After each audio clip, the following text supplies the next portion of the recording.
welcome to this webinar section. What does crisis management look like for different businesses? I'm Winnie from BXAI. I'm also your host for this webinar. Wherever you're joining us from, we hope you and your family are healthy and safe. We know there's so much uncertainty during this trying time, but this is also the opportunity for each of us to think about what's important to us, what we are capable of doing, and what we could do to improve our crisis management. Before I introduce our speakers, there are some reminders to you. Throughout this section, if you have any questions, please send your question to the Q&A box. As you can see in the middle part of the middle bottom part of the Zoom, there's a Q&A box.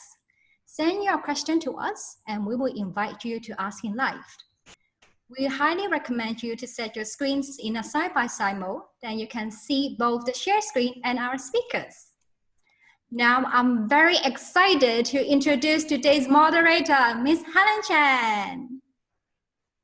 Hello, everybody. Ms. Helen. Hi, Helen. Ms. Helen is Head of External and Alumni Relations for the School of Business and Management at the HKUST Business School. She is also the Communication and Development Committee member of BXAI Asia Institute. Hi, Helen. Hello. Then in the later part, I will pass the time to Helen. Helen, please.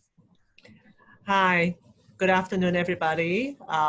Hello from Hong Kong. As Winnie had mentioned, I hope you are staying well and healthy and wherever you are logging in to our webinar today.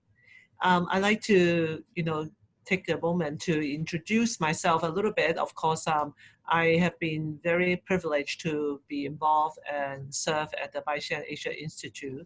And today, my role in this webinar is to be the moderator. Tonight, we will have three very stellar panelists to share his or her experiences in handling the crisis. So let me not speak too much, and I go right into introducing every one of them. So first, well, as we always say, ladies first, but I will start with gentlemen first. Today, our gentleman panelist is Mr. Chan Wai. Mr. Chan Wai is a graphic recorder. And I will like to, have Mr. Chan, invite Mr. Chan Wai to introduce himself. To me, this is a dream come true. If I can do half the things that Chan Wai can do, it's amazing. So Chan Wai, please. Hi, thank you, Helen, for that introduction. So I'm a graphic recorder, and don't worry, I know none of you have heard of a graphic recorder, so I'm going to just quickly tell you. So I take notes at events, conferences, internal workshops. I take events live. I take notes live, and I translate it into something more visual, into, like, as you can see, it's in a huge whiteboard or paper. And I do it real time, so when the speaker finishes, I am done. I'm almost done. I just fill up the color. Let me show you a video of an example of what I do.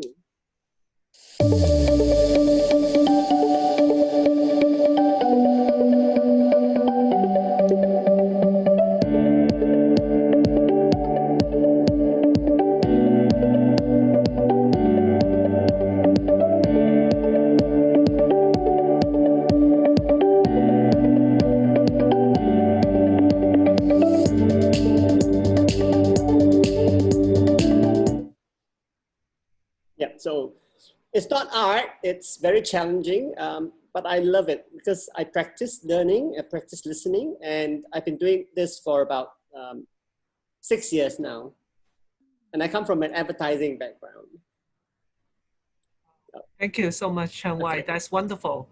I'm sure you are very pleasantly surprised by what he does and how cool it is. So one day I'm gonna be your student. Make sure that you let me in. Let me learn from you. Thank you, Chan Wai. So and the second of our panelists is Ms. Laura Kosenson. So Laura is the director of Lighthouse Consultant Limited. And also, she has also a special role for BXAI. She is the Communications and Development Committee member of BXAI Asia Institute. I now work at HKUST Business School, and I know Laura is also a HKUST graduate, so we have special connection. So I'd like to ask Laura to introduce yourself to the audiences. Thank you. Thank you very much, Helen. A very warm good afternoon to everyone. Like Helen has mentioned, I am a proud member of the Communications Committee of BXAI. And as you can tell from one of the pictures that was selected, I've actually helped BXAI's summer program as the MC for the closing ceremony for the past few years. And this year is indeed a slightly different spin to the many different things that we do, and including being able to meet each one of you, scholars or BXAI friends, through the Zoom platform. So a bit of background of what I do. I've been running an events and marketing firm for the past 15 years, Lighthouse Consultant Limited. Basically what we do is we focus on organizing events, conferences, press conferences, product launches, etc. So as you could imagine, COVID-19 or the year 2020 has been a major challenge to us. We'll get to that later. And on the other hand, I myself am a professional MC. I host a lot of events. And this year, I would introduce myself as hosting a lot of online events, meaning you will see me in a mask in some of the pictures, or in front of what we call a Zoom or an online ring, a light ring, doing a lot of events online. On the other hand, I'm also a trainer on communications, whereby I work with leaders, work with management teams to refine the message. And this year, what we've done the most is to refine their crisis message in the year of COVID-19. So all in all, I'm in communications. The one linkage between me and Helen is that I'm a graduate from HKUST. And I guess my linkage with Chan Wai would be that I normally am the person on stage of the event, and Chan Wai would be the ones drawing and making graphic recording of the speeches of speakers. So indeed, this is a very, very privileged moment for me to be on this panel. Thank you. Thank you very much, Laura. Well, last but not the least, I'd like to invite our third panelist, Ms. Aurea Yong. Aurea is the head of operations of Footlink Foundation. And Aurea actually has a very extensive experience in the hotel and hospitality industry. And she has worked in many different countries around the world. And I'd like to invite Aurea to introduce herself a bit. Okay. Hi, everyone. Thanks, Helen, for the introduction. My name is Aurea Yong. I'm from the Footlink Foundation. And as Helen mentioned, my background was actually from the private sector. My last job before joining Footlink was with Credit Suisse. And Footlink is indeed my first job, and I hope the only one in the public sector. I joined Footlink about 5 years ago, and I started off with, as a volunteer actually.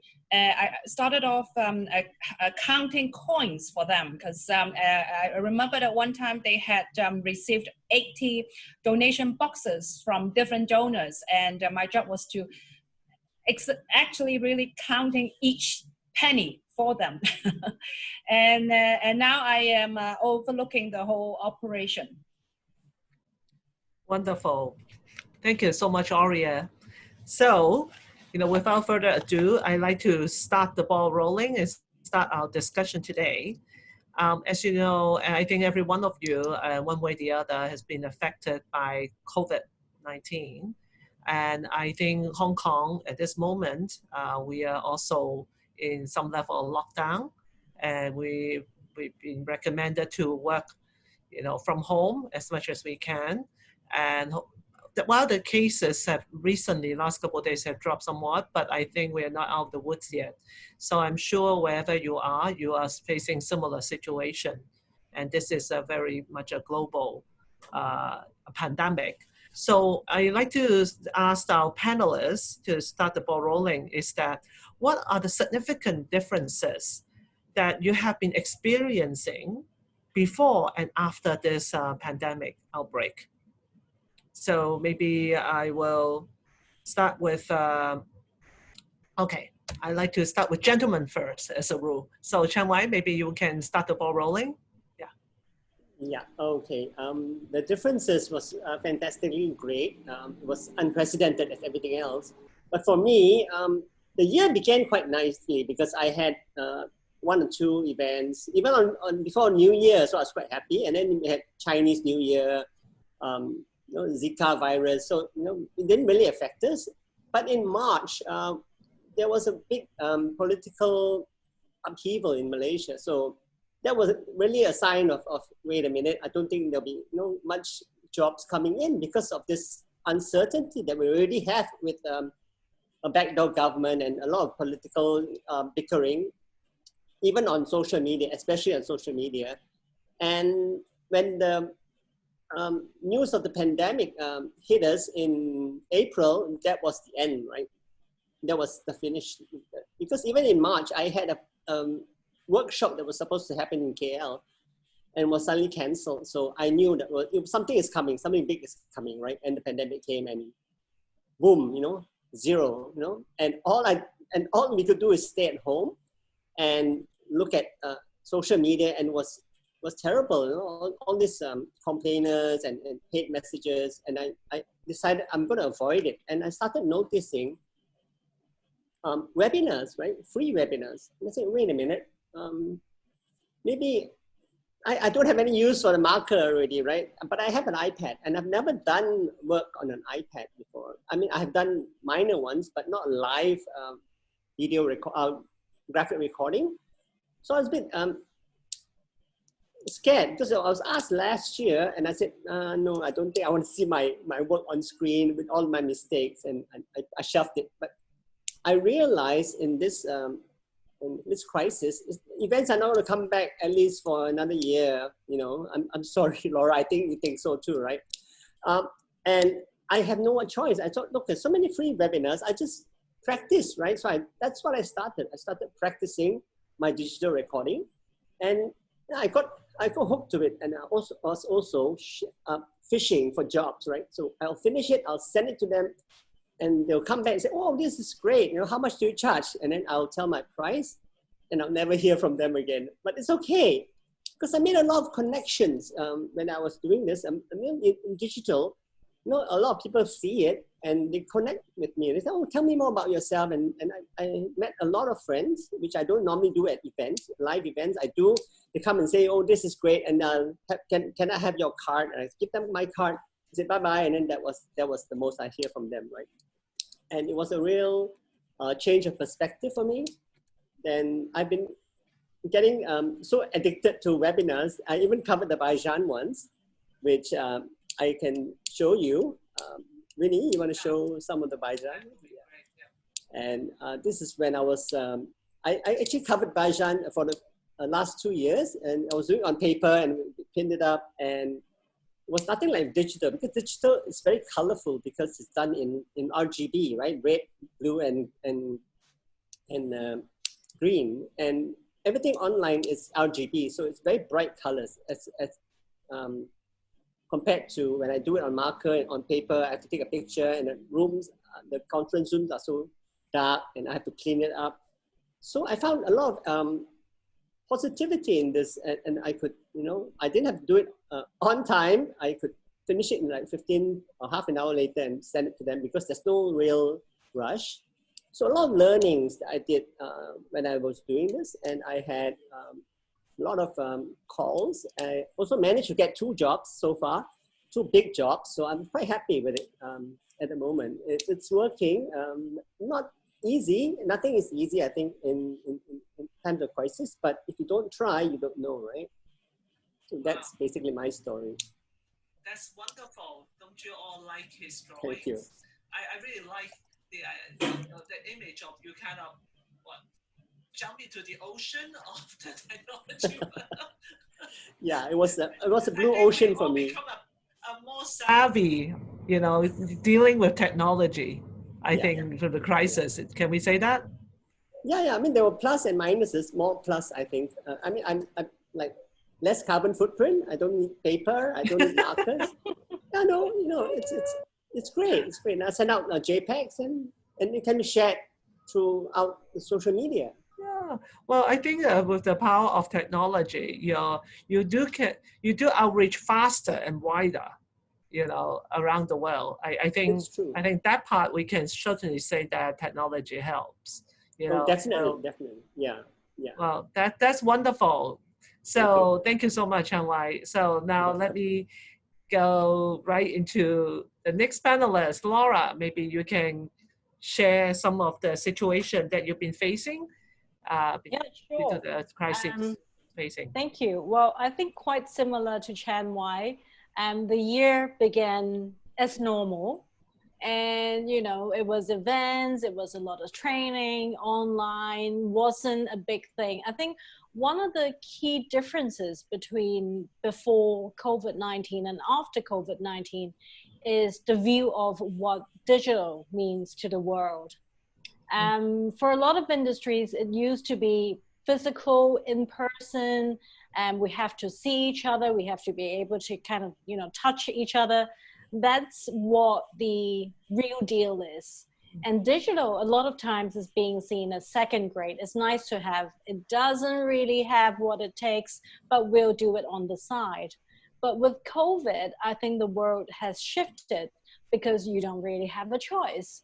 So from my perspective on the event side, and particularly as an events firm owner and founder, I was quite shocked in the 2 months of February and March, whereby all you really get to hear from your customers, it's I either want to cancel or I want to postpone my event. Yeah. And we've been dealing a lot with how do we manage internally the sentiment as well as externally clients thinking as well as what the world's really facing. And as we progress, I think it was sometime after the shock phase, the 5 stages of grief, right? After the shock phase, we went into the phase whereby, okay, why don't we think about what we can do? So to me and to my team, I think some of them are watching now, I think. It is an opportunity for us to reset, to rethink in this environment. I know some of us do not like the term new normal. We were talking about it early on at our panelist discussion. What can we do with what we have, or what do we need to acquire? I think it's a time for us to really rethink and to beef up on the skill sets that we did not know could be utilized, or we did not know that we have, or we did not know that we didn't have. So it's really a year for me to rethink, and I think for the world to rethink. And really on a mindset perspective, I have seen, we work with a lot of different brands, government, academic institutes, and commercial brands. I see 2 distinct types of brands.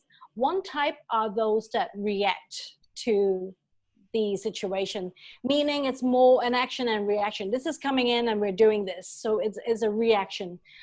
But on the other hand, the brands that are responding to the situation actually gets more of our respect in a way, because they plan ahead. They also rethink the position and the way things are being done. So we kind of see, the world being kind of, shaped in 2 different categories. And on my front, I think personally, because I do a lot of, being with people is what my business is, and be it events, training, media. And now I'm being retrained to connect, to engage. Like for instance, when we do training online, the 6 senses, you actually miss a feel. You cannot touch, you don't have the sense of scent. Yeah, it's all gone. So how do you use this new tool of digital to do what you used to do? I think, to sum it up, I would say 2020 is a year of reset. And I think, very much like Chan Wai has said, it is a year of wonder. We do things that we did not think that we would have done or could have done. So really to this phase, I think, okay, I think we're getting a hang of it. So that in a nutshell is what we've been going through. Yeah, thank you so much. When I was listening to it, I have a lot of thoughts that come through my mind. I think 2020, we usually use it, 2020 describe perfect vision. So maybe we should take it as a positive spin. There is a meaning, and whatever we think is the normal is actually we need to use our perfect vision to re-examine what that normal is. And so I think it is important. It is important. And just a bit about, what you said that resonates so much with what we do in the university. I'm also, in charge of the communication and outreach, alumni relation function at the business school at HKUST. And because our university already moved online earlier than the crisis, because there are other issues happening in Hong Kong. So for various reasons, we moved online since the end of last year. And so in a way, we don't really interact with our students the way we like to, but our colleagues, the professors, are all very, very diligent in figuring out how they can better their teaching online. And that, I think, is a really steep learning curve for everybody. So some professor may be like fish in the water with technology, some may not, but I think they all become more at ease and actually found certain functionalities online is even more effective than in person. And of course, to some of our students who comes on campus, used to be, they appreciate that they don't have to be in a rush to get to the class on time because it's the laptop that is in front of them that just turn on that one button, then you are on screen. And one feedback, just to share with you from the student, they said that, look, in a large hall, lecture hall, our professor seems quite distant. But in front of a computer, the professor is right in front of me on the screen. So actually, I find my learning better. So I thought, that's an interesting thought. I thought, well, we all treasure the live moment.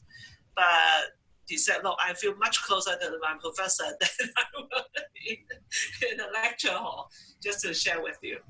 And what I think, not to be overly provocative about this, but I think what we can say in the immediate future, since we are still not out of the woods with COVID, what probably is more constant is the online engagement. What is less constant, the variable, is actually the in-person.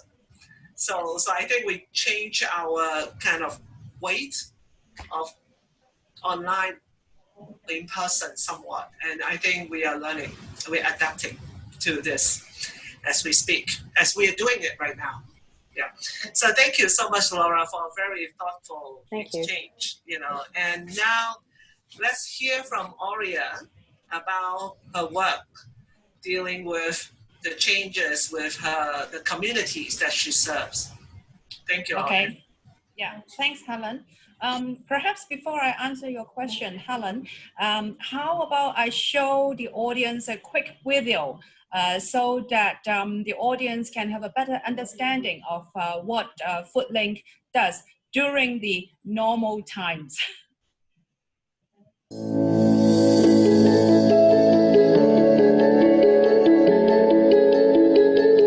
善心連係始於一個基本嘅概念，就係食得唔好嘥。我哋嘅創辦人見到喺食肆度每日被棄置喺堆填區嘅食物，另一方面又有要捱餓嘅人，所以就成立咗善心連啦。善心連就好似一道橋樑咁，將食物嘅供應配對去俾有需要嘅人士，喺做到環保之餘，亦都人人有飽飯食。我哋呢份工作好得意㗎，唔可以用錢去衡量嘅。開頭我都係當一份工咁去做，不過做落就見到原來好多香港人都好需要幫助嘅。早晨啊，師傅。師傅今日幾好餸喎。係啊，今日好多餸啊！好彩你今日嚟啊，咁又唔使嘥啊。唔該晒，唔該。其實對於好多餐廳、酒店、食品製造商嚟講，呢啲只不過係廚餘嚟嘅啫。如果我哋唔收，啲剩食都係去堆填區㗎啦。咁點解唔去收咗佢，幫下其他人呢？每日有3600噸，相等於250架雙層巴士咁多嘅食物被棄置喺堆填區。而同時有1/5嘅人生活喺貧窮線底下。喺香港呢個物價高昂嘅地方，其實食物開支係低收入家庭其中一個最大嘅負擔。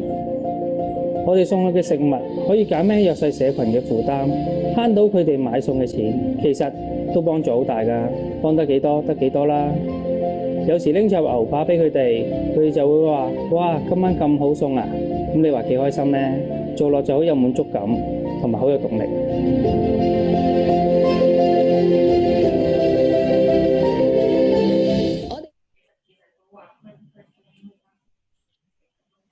Okay, thanks. Yes, so that's basically what Foodlink does.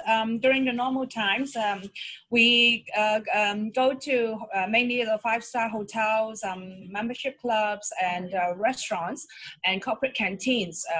Also, international school canteens and hospitals to collect their surplus food.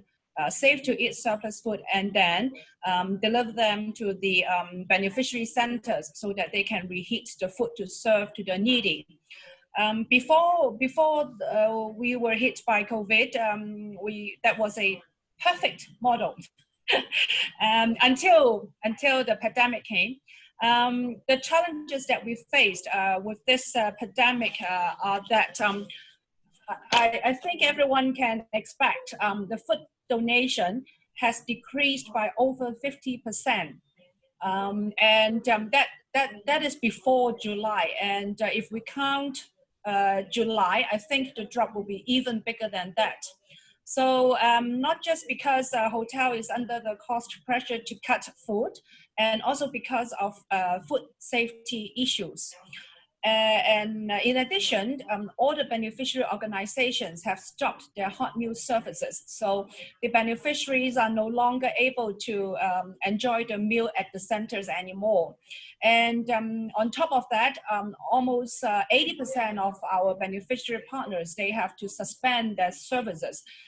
Or only to provide very, very limited services. So you can see from the slide at the left top corner, people, underprivileged people were queuing up for free meals. And these queues are only getting longer and longer as Hong Kong's situation is getting worse these few weeks. So just the next slide shows you what our operation was before the pandemic. As you can see from the photos, the top right-hand corner, all the food that you see on the table were sent to this beneficiary center by us. So all the food were collected from hotels, canteens, etc., and then reheat to serve the people. And similarly, the other photo also shows where the people were served by our Safe to Eat food. So you can see not just we were feeding people, but also people can get together and share the joy of interacting with their peers. However, with the COVID, the next slide will show zero. You'll see no one anymore on these dining areas. So, but what you can see now is only boxes. You will see boxes of dry food like rice, canned food, healthy snacks, biscuits, etc. All the food that you see in this picture are food that we need to send out to the communities to help them to fight against the COVID. And then the next slide will show that how did we pivot our operation. So from serving cooked food, now we have changed to serve the beneficiaries with dry food. We put the staples food like rice, noodles, instant noodles, snacks, etc. Put in these bags and then give these bags out to the beneficiary centers directly to the individuals or families. And since the beginning of the pandemic, we have already given out over 20,000 packs of to the needy people. So that was to show you what we have done before and after the pandemic. Wonderful. Wonderful, thank you, Aurea. Actually, I'm sure this is this sort of situation is a bit about a vicious cycle because you know, Hong Kong, even though it's only a 7 million population, I think the food wastage probably is not a small problem at all. So I suppose during the normal days, and you'll get a lot of donation. But now with the economic situation kind of worsening, so your donors are getting less and less in terms of giving away the food. But the queue for people who needed the food is actually much longer. So it's really like double whammy, you know. Yes, indeed. And the situation may get worse because the worst thing is that I think we all don't have an end day of this COVID-19. We like to say, oh, gee, you know, tomorrow, you know, 0 case, you know, back to normal. We're on the street, you know, like meeting friends and having a meal together, which is sort of, you know, our way of socializing over food. But it's quite saddening just to see the empty tables where it used to be filled with people. Yeah, because it's not just the food sharing, it's the community that you bring in together to kind of support each other. So I do, you know, feel very, you know, sympathetic, you know, and on your situation. And I hope that, well, I pray that, you know, this COVID will be behind us. But I just want to say that, you know, with all three panelists, thank you for sharing your situations in different geography and all. But I think, you know, what is in common is that we need to reinvent ourselves. We need to be adaptive. And one point that Laura has kindly pointed out is that when she served her client, you know, proactive and reactive is another dimension that is really very, very important.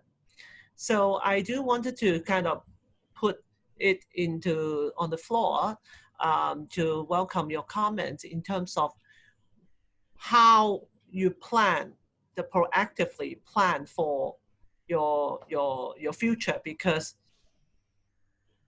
this is something that we don't see an end to it. So if you know, any one of you like to, you know, kind of have a crack on this point, I mean. Well, maybe I'll you know, share from my perspective what I've been seeing that, you know, that I think would work or I think works better. And the first thing, I think it also hinges, it really hinges on the mindset. If you live in a state of mind that you always think things will go back to normal, and you're basically putting a stop on everything that you're doing, chances of you succeeding would be quite slim. And imagine, in fact, the rest of the world is changing, and no matter you like it or not. But then if you're just, you know, standing still, I think it's really a little bit silly. So the first thing I would say is to realize that the old doesn't exist. Just basically stop dreaming. It will not come back, even when, you know, we have a vaccine, even when we have a perfect cure. The world will not be what it was before. So stop, you know, imagining that things would go back. So with that realization, if you're able to look at things now and things forward, I think you'll be in a much better position to start planning. And I think in terms of planning, I see one of the questions in the Q&A box, maybe we can answer in depth later, is what do you do to sort of help plan the crisis communication or plan the crisis management? I think what we need to look at is immediate term, maybe 3 to 6 months, and a slightly longer term. Would you be able to survive in the new, you know, in the new order, in the new setting? So what I'd like to recommend scholars, leaders, business owners, is to have a reality check first, and, you know, really look at what it is, and have a short to medium term planning in place, and always be prepared that you will need to change, because no one has a crystal ball that can see the future. So I think that would be my take. I do I think we all dream that the crystal ball is somewhere. We just don't see it, right? So when we get it, then we have all the answers to all the changes, because sometimes it can be quite daunting. But I do resonate and agree wholeheartedly about what you say. Is this the immediate term and then longer term planning? I think we can't just say that, well, since we don't know what it's like, so let's wait and see. Let's not do, or yeah, let's not, because there is no wait and see options so readily available in your choices, and might as well face the challenge more boldly, and also realistically. I think that's really a very great advice that you have shared with us. Thank you, Laura. And what about Chan Wai? Chan Wai, you have anything to say? Yeah, I think a lot of what Laura says makes sense, because when for me, when I'm hit with when you hit a wall, you just can't keep hitting on the wall, and your head will get smashed. So you got to change your perspective, and you got to expect the unexpected, expect the worst. But you got to do something, right? You can't just sit. I know of another graphic recorder in KL who initially she said, I asked her, she noticed that I was doing all this digital, right? Which I've never done. And she said, why are you doing so many free jobs? I said, no, because I want to learn, I want to practice, I want to fish. But she said, don't worry, it'll all end. And she had this kind of mindset still. So I think a lot of people still have that old mindset that, okay, the vaccine will be found and we'll go back to where we were. But nah, I don't think so either. And we have to be receptive to change. Change is the only thing that's constant in life, right? And we have to try. You just have to try. I mean, what's the worst thing that can happen? We fail and then we do something else, right? Rather than, as Laura said, just sit and wait. That's even worse. And you get depressed and you see all these postings on social media, all these rock throwers, all these woke warriors, and it's all useless. You just go down a rabbit hole of negativity. So for what I personally do is I stay positive.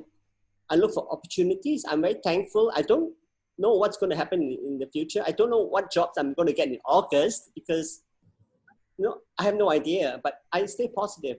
I'm thankful. I stay grateful. And surprisingly, things happen when you do that rather than you go down the other angle. Negativity kills you really. It brings you down, you get depressed, and then you eat and you put on weight. Yeah, good point. Thank you, Chan Wai. I'm sure good things come your way. I can see it. Okay, Aurea, we need to really empower Aurea to do better work and more work and to help the needy. So Aurea, your wisdom. Well, actually, I have put down a few quick points to share with the audience, and that's actually my personal lessons learned through our way of responding to this crisis. So, if I may ask, we need to kindly help show the slide. And yeah, I want to echo to what Laura has mentioned earlier regarding her comments on reaction versus responding. I think that was a very good comment. I think one very important factor is that we have always be prepared. Even though we can respond quickly, even though we can respond appropriately, if we were not prepared, I don't think we can make it. So like for us, we were very fortunate and grateful that before the pandemic hit us, we have a very established network with our stakeholders and partners. And it has proved that because of this very good established network, we have a lot of supporters to support us and to give us funding to get the necessary food supply to help the community. And the other thing that also, Helen, you have mentioned earlier, is technology. That is so important. That is so important right now. I mean, particularly for us, we used to have data record on a sheet of paper, manually written down by each of our drivers of all the collection records. But because of the pandemic, we the office staff now work from home. So the manual data is no longer useful to us. So now we are using a Google form to help us. And so, and like even now we are using webinar, which I think it was originally planned to be a person-to-person workshop, right? So like all these technology gadgets, webinars, Zoom, Microsoft, etc., become so essential to us now. Yeah, and then the other thing is being decisive. I think that's very important. Very often we will think, oh, maybe perhaps we can wait a few days more to just to see what it would be like before we want to make a big change or a big decision. But sometimes we just can't afford to wait for that, and it has proved to us that very fortunately, because we were able to make upfront changes before something drastic happened, and that's why we were protected. And then the other lessons that I have learned is that we have to be adaptable. We have to adapt promptly in order to ensure that the organization remains resilient and be able to respond appropriately to what the community needs. Because as I have shown you earlier, so before we used to serve cooked food, which was delicious and helped people to mingle together. But when the environment does not allow us to do that, we have to pivot and we have to adapt. So we changed to dry food so that people can take away home and still can help us to relieve food insecurity. And if we didn't do that, I think the queue for food would be even longer than what you could see from the photo. Wow. Really, really lots of food for thought, really very important messages that you have shared with us. It is indeed, technology had helped us. And in fact, in your case, to outreach to the people who needed your help the most.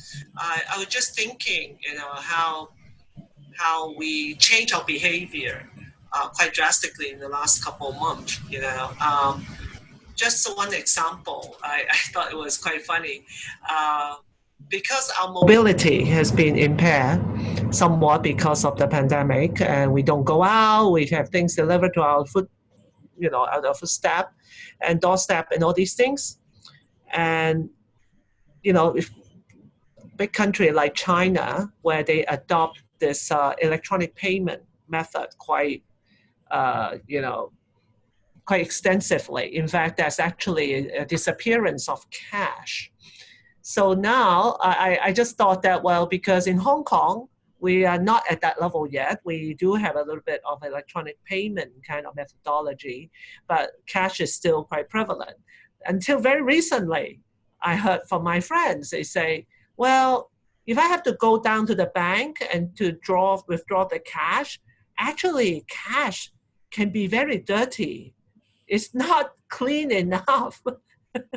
So probably better that I use electronic payment, that I don't have to touch the cash or have to go to the ATM to withdraw the cash because my mobility is impaired.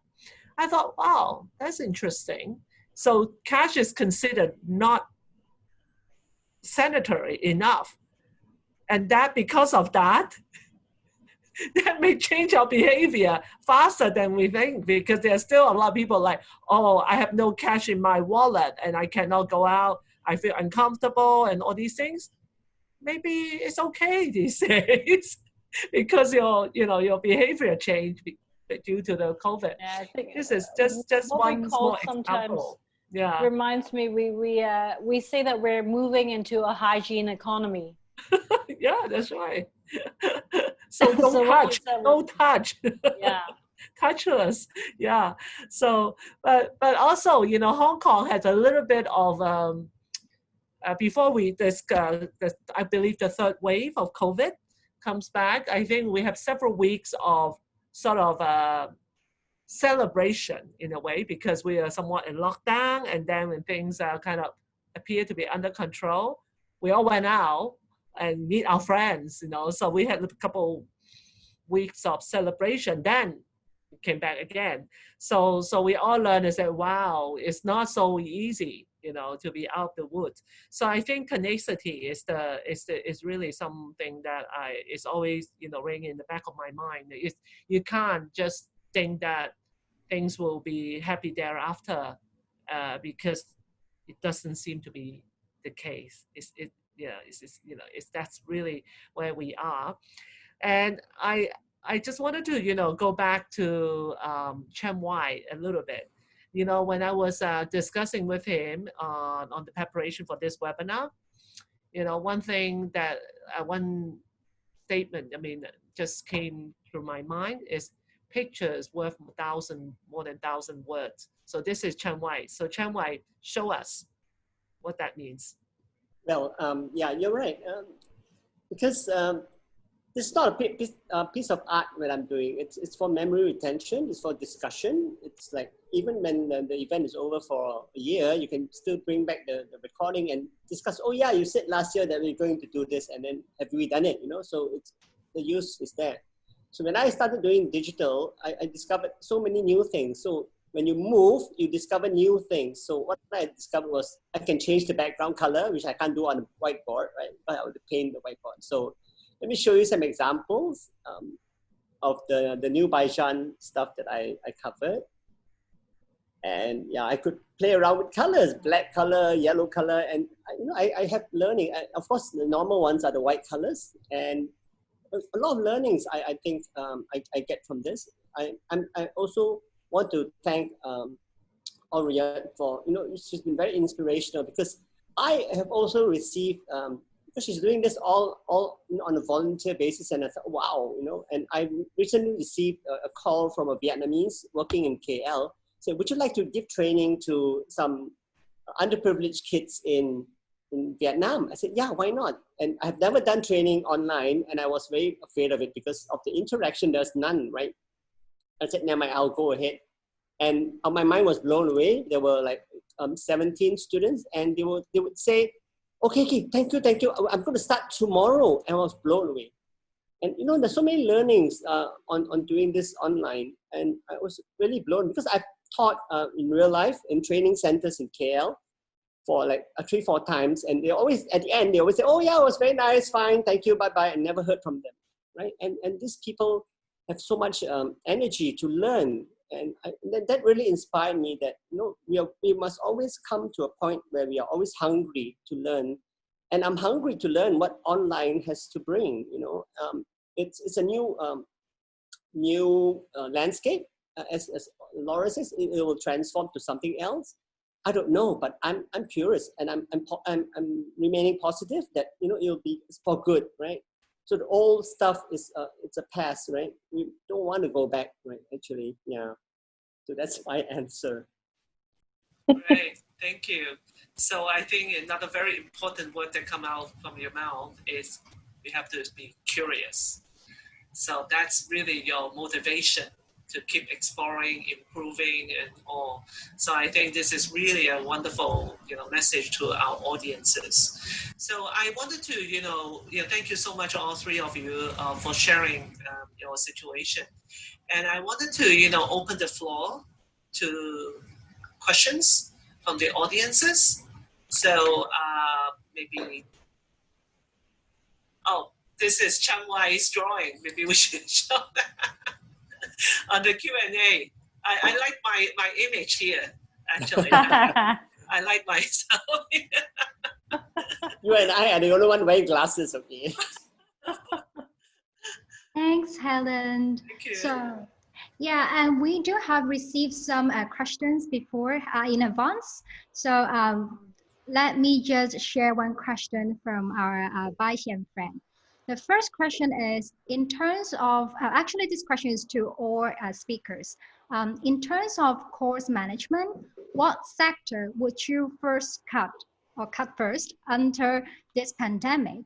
Could each speaker please share, because as each of you are from different industry, the course management? Maybe I would like to invite maybe Chan Wai first as a freelance, that maybe in terms of this a pandemic period, so which sector would you cut first in terms of cost management? Well, yeah, the cost it's the most dicey element actually for me, because it's a total, you know, it's a new slate. So we're still trying to find our level of costing. I have discussions with the graphic recorders in KL and Singapore, and we're trying to find a level because it's never been done before, right? And it's very different from doing live.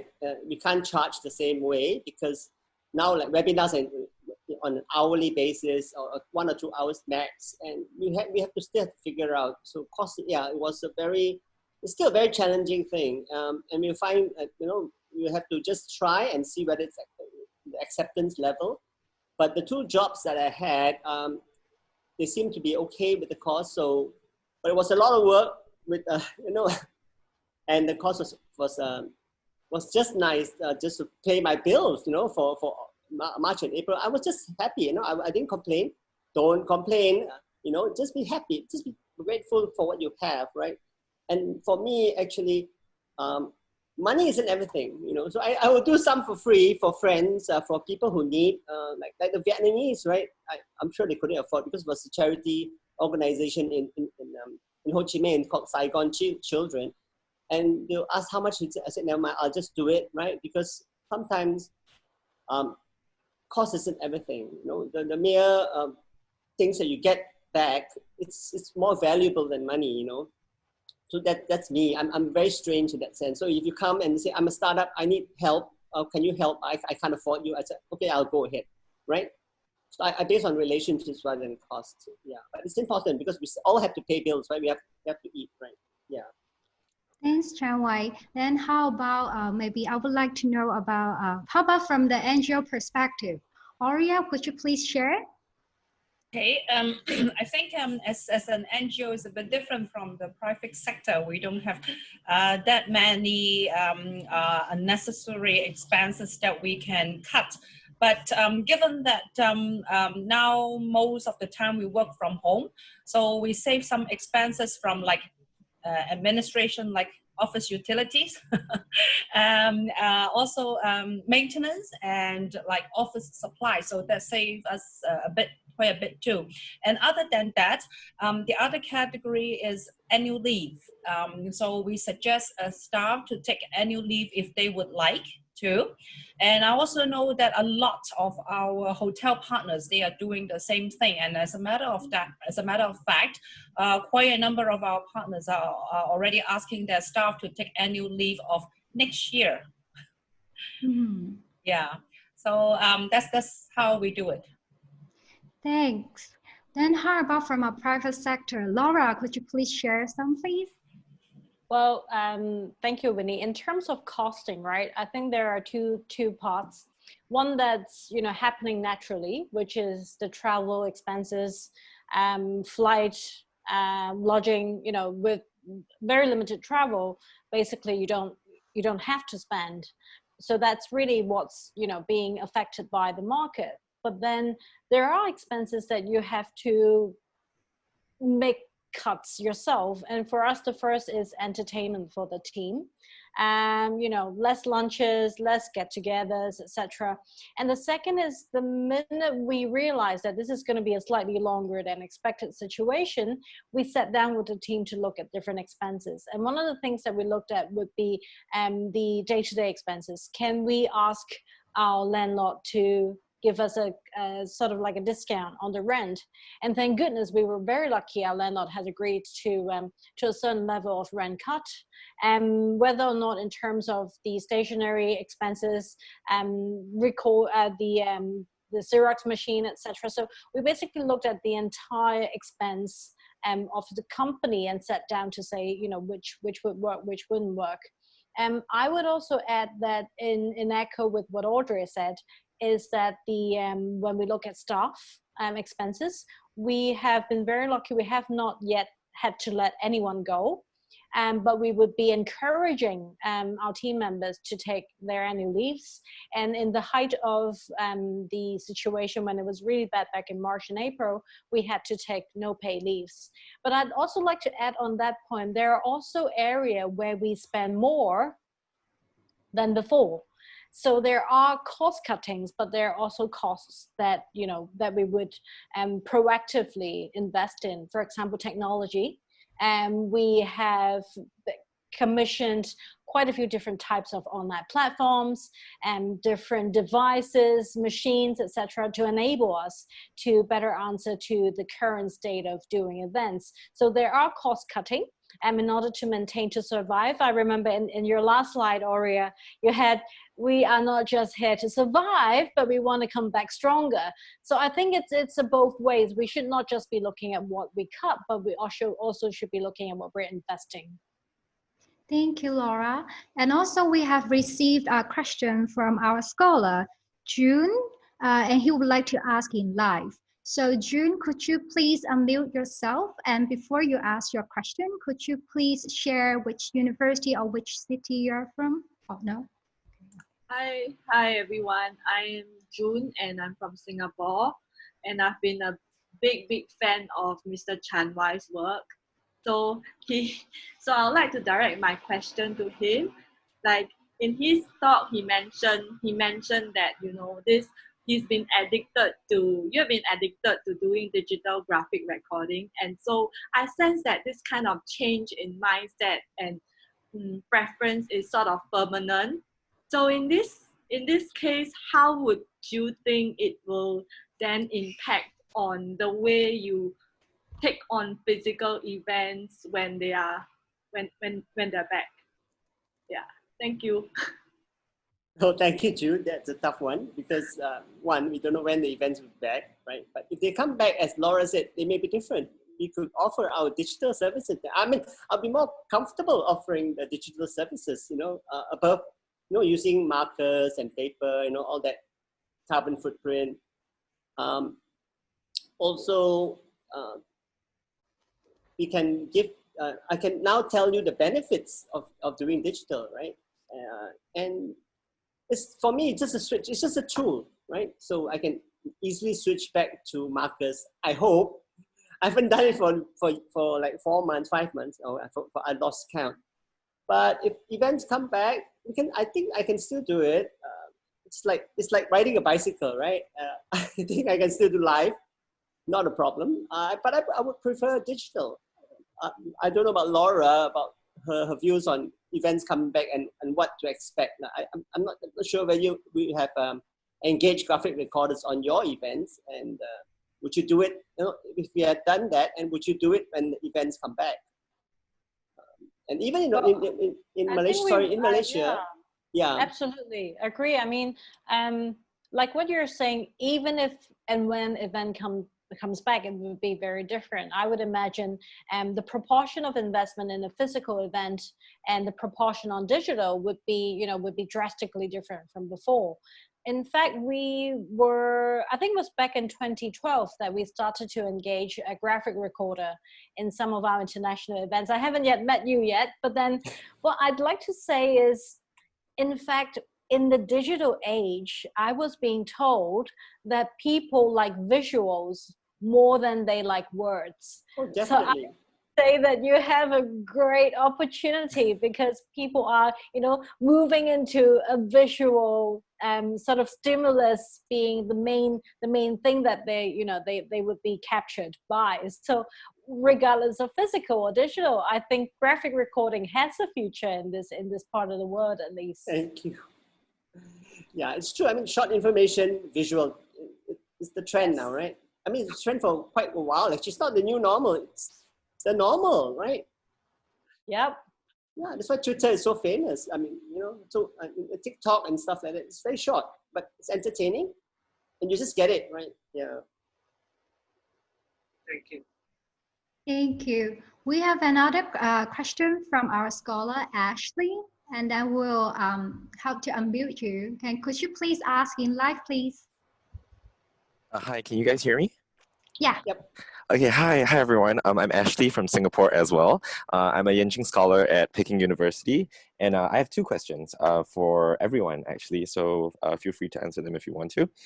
So firstly, it seems like most people, if not all people on the panel, are not positive that things will go back to normal, or that they won't be the same as before. So like, what do you guys think a post-COVID world will look like? For different sectors and for different industries and for different aspects of life, in your opinion. And then the second question is related as well. So in that case, right, whatever the post-COVID world looks like to you, what do you think is your advice to our generation then in terms of what steps we should take, or what our career prospects are, or what we should really focus on in this post-COVID world and situation? Thank you. And maybe we can invite Aurea to answer this question first. Yeah, two things from the NGO perspective. It's the same thing that we have mentioned over and over again. Technology.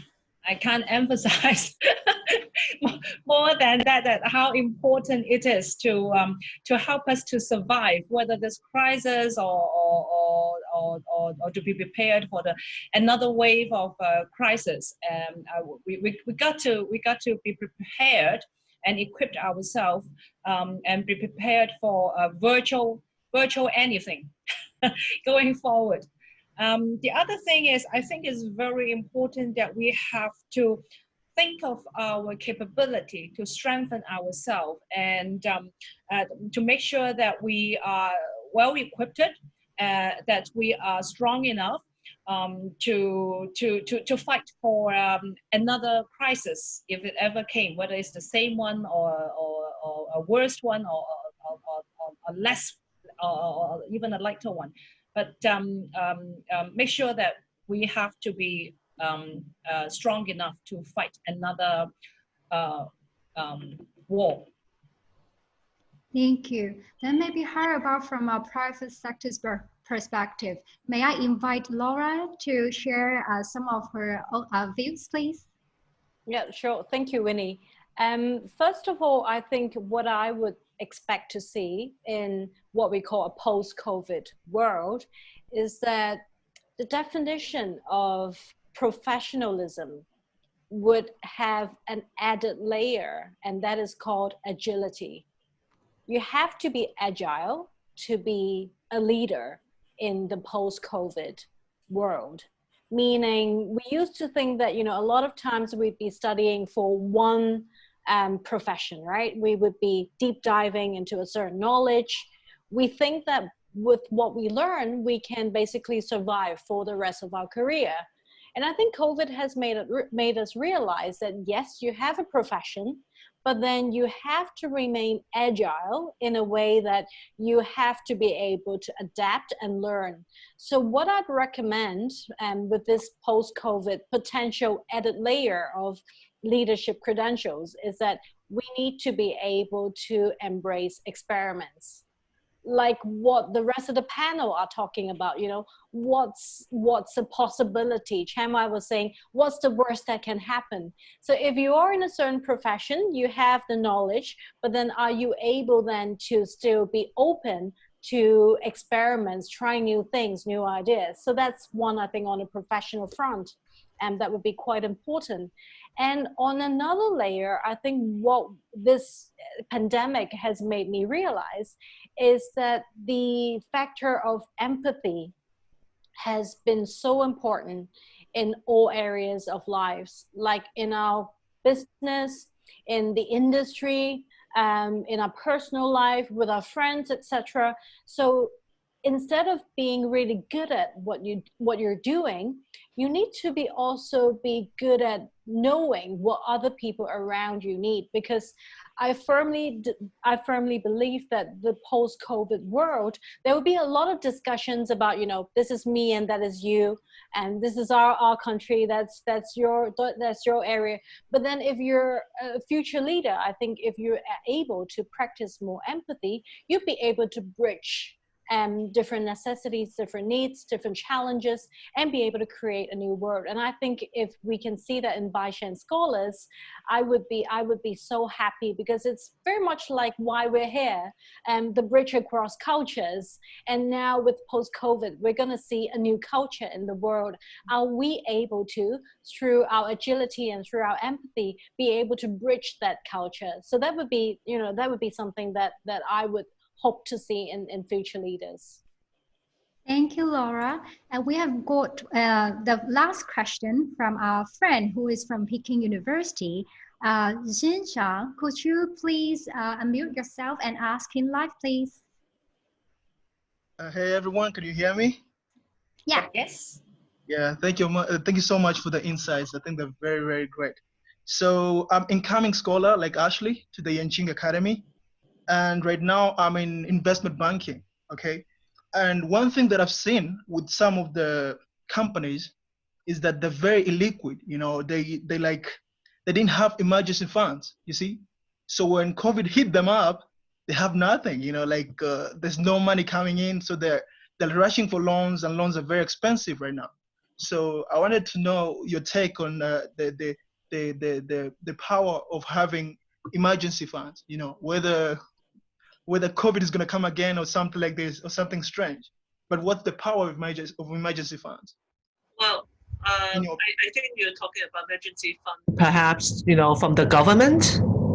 Not necessarily, because I've seen some of my clients, they had like an emergency fund just in case something comes up.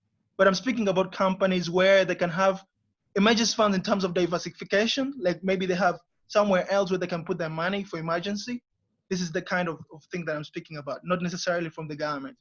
Because I'm speaking mostly from a developing country point of view, where most governments don't have the power to boost all the companies in the economy. So I'm speaking on the perspective of individual companies. Well, if I can just try to address your issues. I've been a banker most of my career, and I think the private sector, financial industry, banks or investment banks or all different kind of financial institutions, they deal with money, and they try to help businesses in situations like as challenging as we are in. Now, I think what we have observed in terms of the economy, there's certain kind of very interesting signals happening in the marketplace. For example, the stock market is actually quite robust, but at the same time, the businesses are really suffering. Like, any kind of business, I cannot imagine. I mean, other than the fact that maybe Amazon is a different kind of playing field because we are all stuck at home. So I think a lot of companies like the Amazon are doing very well. But I think most businesses are really still in very deep trouble. And to access private funding to keep them alive is actually getting more and more difficult. That's why the governmental intervention has to be very, very important. And I've noticed, and I'm sure you know this, in various economies, various countries, that the government had made a very huge injection of liquidity to the market to keep things afloat, to keep the liquidity afloat. Otherwise, if everybody just goes bankrupt, I think we get into trouble. I think in cases of the United States, even the unemployment rate is going up to the roof, at a historical high. But I think people are still somehow, managing at this moment. But we do observe, there are different kind of social unrest because of the situation, economy and other issues alike. So that's one thing, is that I don't know what your definition of emergency funding, but I think if we only rely on private sector, it probably will not be sufficient, for the kind of crises that we're facing in multi-levels. And so I do think the role of government around the world have to play even a stronger role to keep things afloat. Once hopefully, we're out the woods, then, business can come back and the economy, the big wheel economy will flow again. But at this moment, there are a lot of blockages, and only the government may, may be able to do it in a very forceful way. Thank you, Helen. Maybe Aurea can also share some insights too. Aurea, please. Yeah, okay. I think we are in a good position to respond to that question because for us, we actually have a reserve. We have a reserve of 2 years operation cost.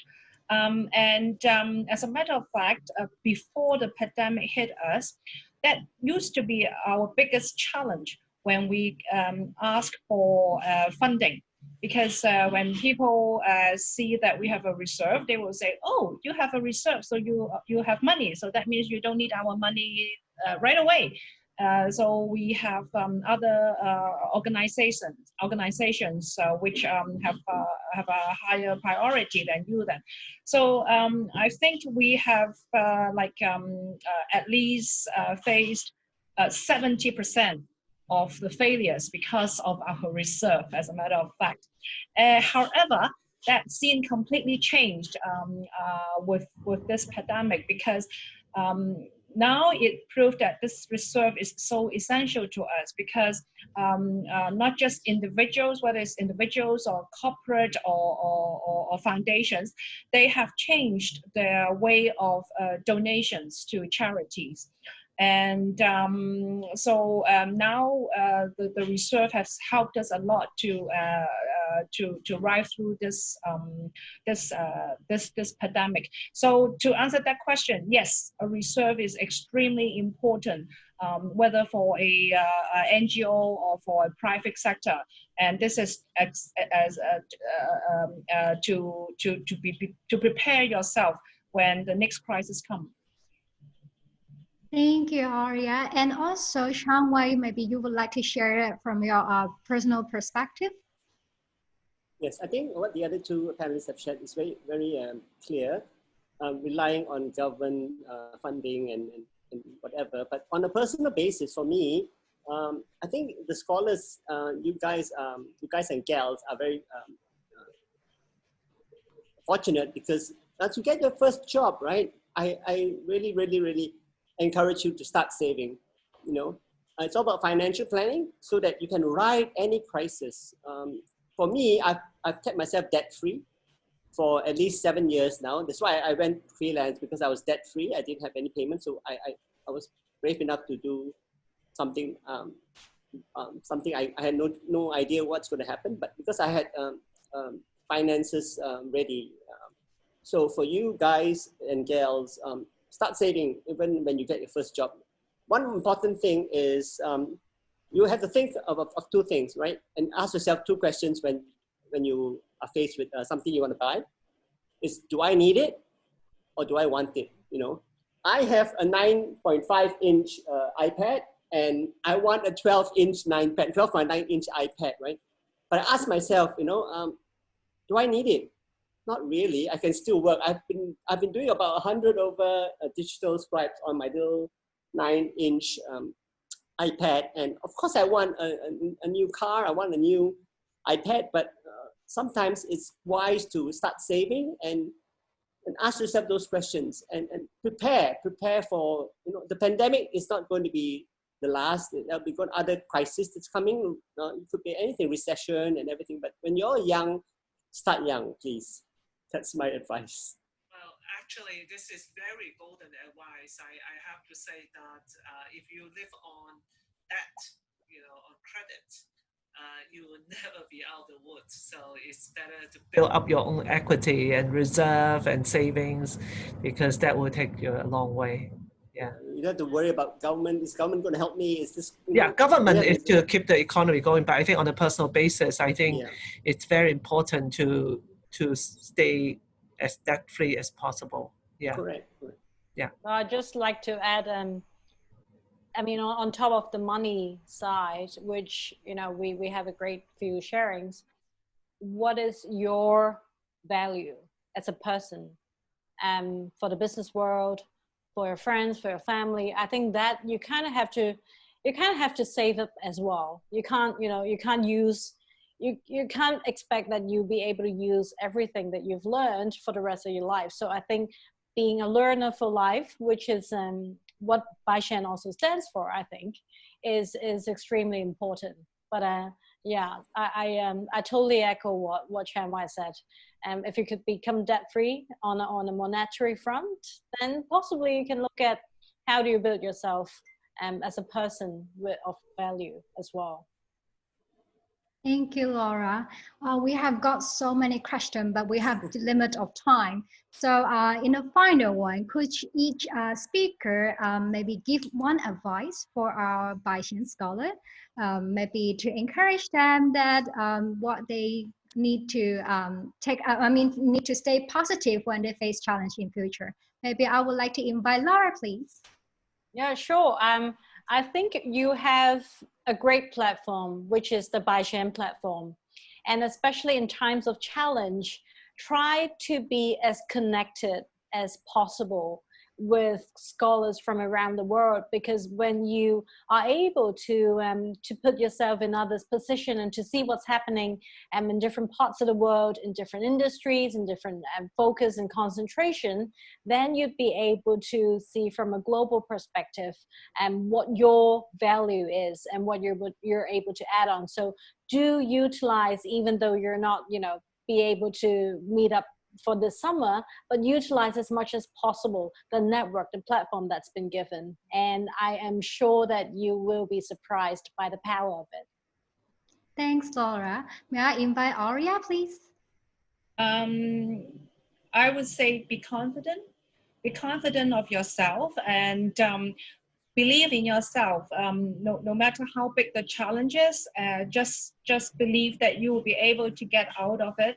And once you are positive yourself, you will be able to inspire people around you to support you, to help you, and then together, I'm sure you will do a lot better. Thank you. How about Chan Wai? I'll just quote a very popular phrase that in every crisis, in every upheaval, there are challenges, right? And there are opportunities, right? So it's up to you whether you want to look at the opportunity or dwell on the negative, right? So change your perspective. I think that's my advice. And when you change your perspective, you'll be surprised at what comes, and don't do it alone. That's another advice I give you. Find like-minded people who are positive as well. Not those what love complaining on Facebook or whatever, but and they would help each other. Collaborate. Even now I collaborate with people online who come and ask me, "Can you help me? I have no money for this." Yeah, I'll do it. Because we start relationships, new relationships, and somehow they will when they become much better, they will remember, oh yeah, this guy, in the worst of times, he helped me. That's what I want to believe. So positivity, look for opportunities, and change your mindset, change your perspective, look at it differently. Problems will always exist, crisis will always exist, and failure will always exist. It's just how we get over them. That's the most important thing. Thank you. How about Helen? Could you please give I think you all three of you have shared some very, golden thoughts, and I really have I don't have anything more profound than what you have said, but just to kind of play with words, I think 2020 vision. So look at it, look at it positively, and march forward with confidence. So 2020 is not a doom year. We need to turn into a chance for us to open our horizons and look at the world with 2020 vision. Thank you, Helen. Thank you so much to our speakers for sharing these valuable insights and experience with us. Under this pandemic, as our speaker shares, one of the key elements of crisis management is to learn to live with uncertainty and to adapt to changes. We hope that all of you can transform all of this learning into our daily practice. Although we cannot meet face-to-face this time as planned this summer, we hope this special series of Baishan virtual community events help us connect with our scholars and Baishan community, while learning more about how to be resilient and adaptive so that we can navigate through this stormy weather and stay positive as a stronger community. Third, we would like to invite you to do a survey, and we really appreciate any feedback from you. Scan this QR code and you can find the survey link in chat. And also, although this is the final sections of our Baishan virtual community events, if you want to review our previous sections, you're more than welcome to check on our website, and then you can see all these recordings and more resources could be found. Later, I would like to share one slide is about our social media. Please follow us on our Facebook, Instagram, WeChat. Last but not least, join our LinkedIn group to connect with our Baishan community. Thank you very much for joining us. Stay safe and stay well, everyone. Hope to see you again in our future Baishan events. Goodbye. Thank you.